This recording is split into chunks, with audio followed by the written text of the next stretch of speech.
Rugged shores and woodlands of the north, its history of copper mines and iron ore, the Great Lakes fishery. To the farmlands of the southern counties we'll look around, my friend, and all that waits the sportsman in the state of Michigan.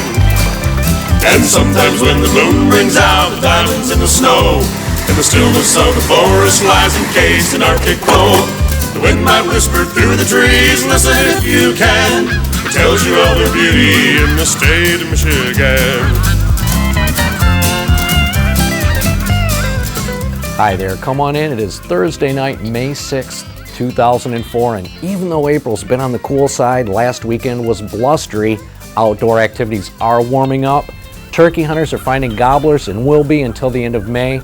Mushroom hunters are finding morels because May is Morel month in Michigan. Walleye have been hitting in the lower peninsula waters. Fred and I will have details on this week's Michigan outdoor news and information for practical sportsmen, so stay tuned.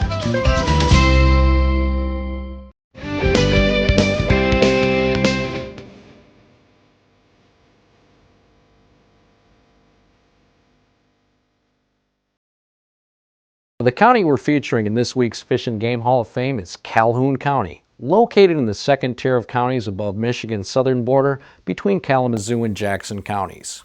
The largest city in Kalamazoo County, of course, is Kalamazoo. The largest in Jackson County, as you can guess, is Jackson.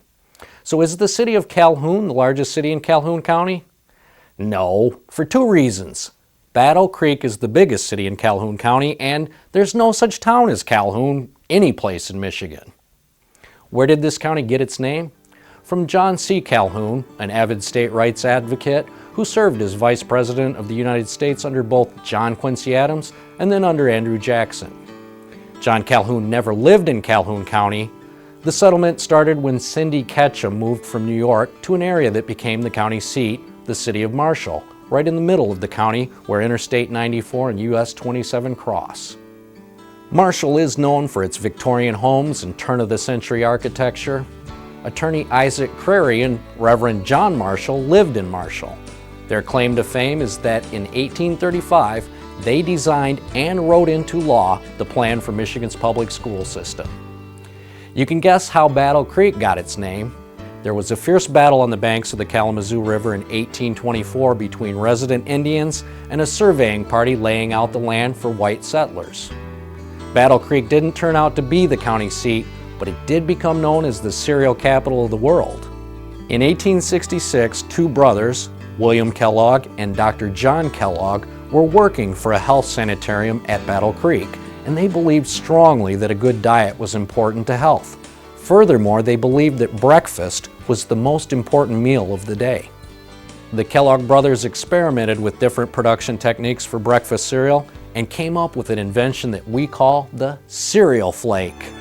In 1902, they formed a company to produce Kellogg's Corn Flakes, and on April 1st, 1906, when the factory began mass production, Kellogg's was one of 43 cereal companies located in the Battle Creek area. Over the years, Kellogg's became #1. Well, while some nice fish are caught in the Kalamazoo, Battle Creek, and St. Joseph rivers and in the numerous small lakes and streams that run through the county, Calhoun County actually produces a lot more corn-fed bucks that grow huge racks that qualify for our Fish and Game Hall of Fame.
If you enjoyed this week's featured county, tune in next time because we're going to feature Gladwin County.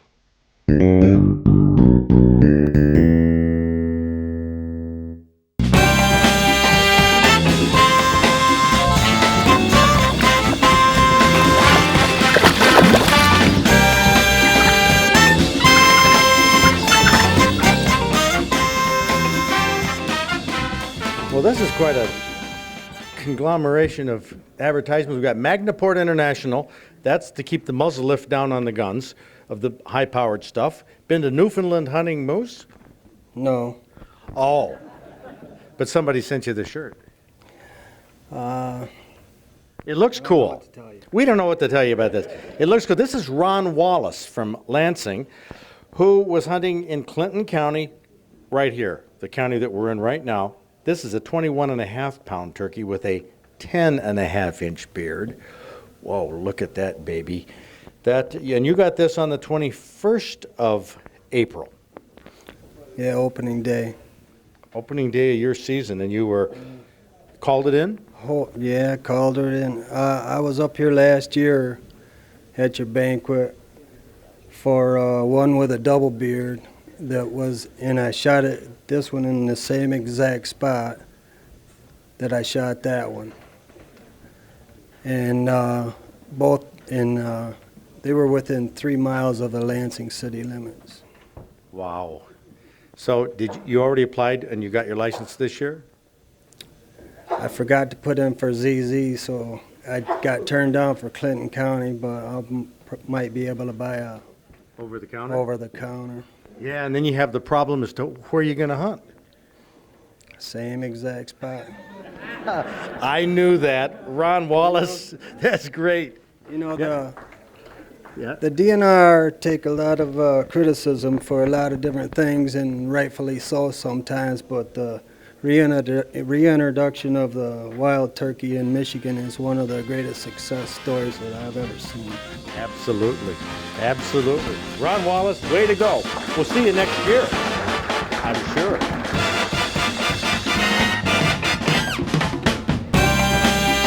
We have a team of anglers up here. It is the Wilfords from Midland, but apparently the only card I have here is for Austin Wilford, which I think is you, isn't it? Mm-hmm.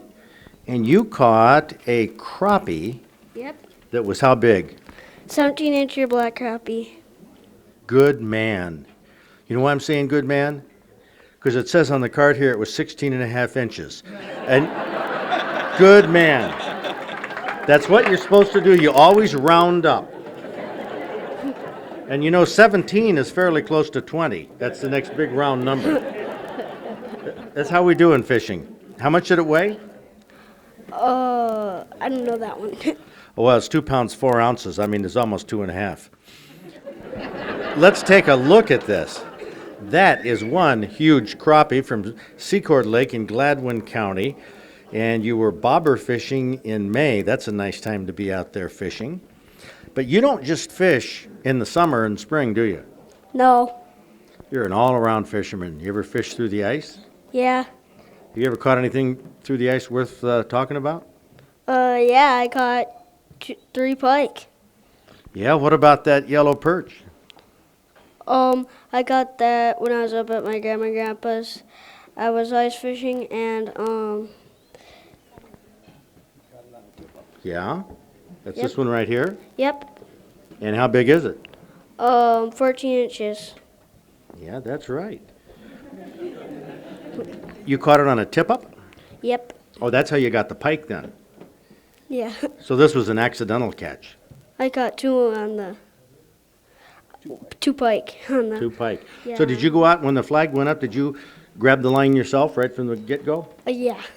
Well, that is pretty cool. Yeah. Well, who's the one holding the picture of the mini master angler? My brother. Your little brother. Yeah? Yeah. How old's he? 5. Okay, and you are? 7.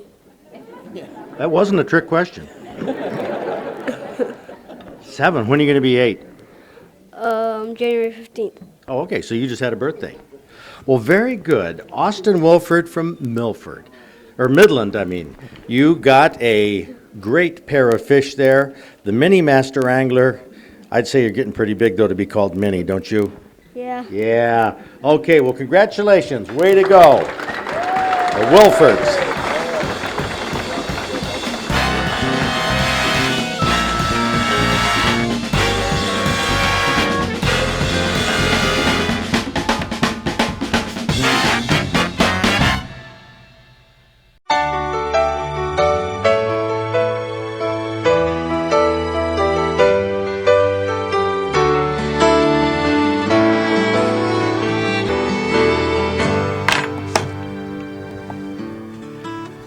So there are a number of different heads that a person can get for a Well, turkey? A turkey can do a lot of different things, and the coloration is a whole other story. But as far as pose goes, your standard strutting head is this one here. That's the strut. That's what we consider the strut, where he's all pumped up. Now, is this one finished, this head? That head is finished, ready to go. And everybody asks me, goes, "What is that right there?" I said, "Well, the turkey's got to have ears, so you just don't see them on a normal bird because the feathers totally cover them up." Looks gorgeous. Yeah, I'm real happy with it. Then what do we have? Well, this is your basic, just a basic turkey head. He's somewhat alert. He's got his snoot drawn in. He's got his head turned. It's a really neat looking pose. Just an alert bird. Just an alert bird that's turned and looking. Gives you something different than, we hate to do stuff that's just frozen. Here it is. This gives you a little more variety. This would be a bird that is gobbling. His mouth is open. Gobble, gobble, gobble. Gobble, yeah, gobble. Yeah, gobble. they extend their heads when they gobble. Yeah, they mostly do it from a strut pose, but they kind of pull out of the strut and lay their head down, and their tail goes back a little bit.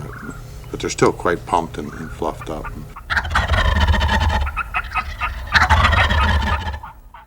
This is just a lot more detail. You got the inside of the mouth to deal with, and Oh, yeah. of course, once we put the feathers back on here, he's really going to look like something. So, and another head we've got here is for a flying turkey, which is, it's just basically stretched out with the mouth closed. in this So- case. Each of these 4 heads, you have turkeys to do that people have wanted the various poses? Yep. Which is nice, because I'd hate to do the same thing over and over and over and over again. So, Well, being the artist. well, it's nice to do things that are different and let you be a lot more creative.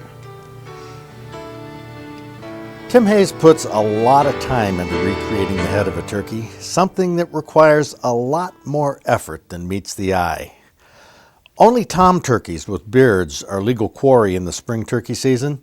In the fall hunt, both hens and toms are legal quarry, and we have a collection of wild turkey mounts in the museum here, including this hen from the Upper Peninsula. You can compare the protective coloration of a hen with the bright colors of a tom. And here we have a Jake. This is a 1-year-old bird. You can tell it has the little teeny beard right there, compared with this roosting tom up here that has quite a bit longer beard. And here we have a full mount of a big old tom winging his way through the woods. And here's something unusual. It's called a wild turkey rug, kind of a different way of displaying the feathers and the turkey's beard. And here we have a smaller fan mount of a wild turkey, although it has a big honking bushy beard. And that's our collection of wild turkey mounts here at the museum. Before we wrap up, I want to mention that Tim Hayes is not only a taxidermist who specializes in turkeys, he's also an accomplished turkey hunter, and he was nice enough during the second season to guide me to my first wild turkey. It had a 10-inch beard, an 1 1/8 spurs, made the CBM book, qualified for one of our Practical Sportsman Hunting Awards. Well, that wraps up this edition of the Practical Sportsman. Fred and I hope you get outdoors this weekend. It is a great place to be, and we'll see you right back here next week.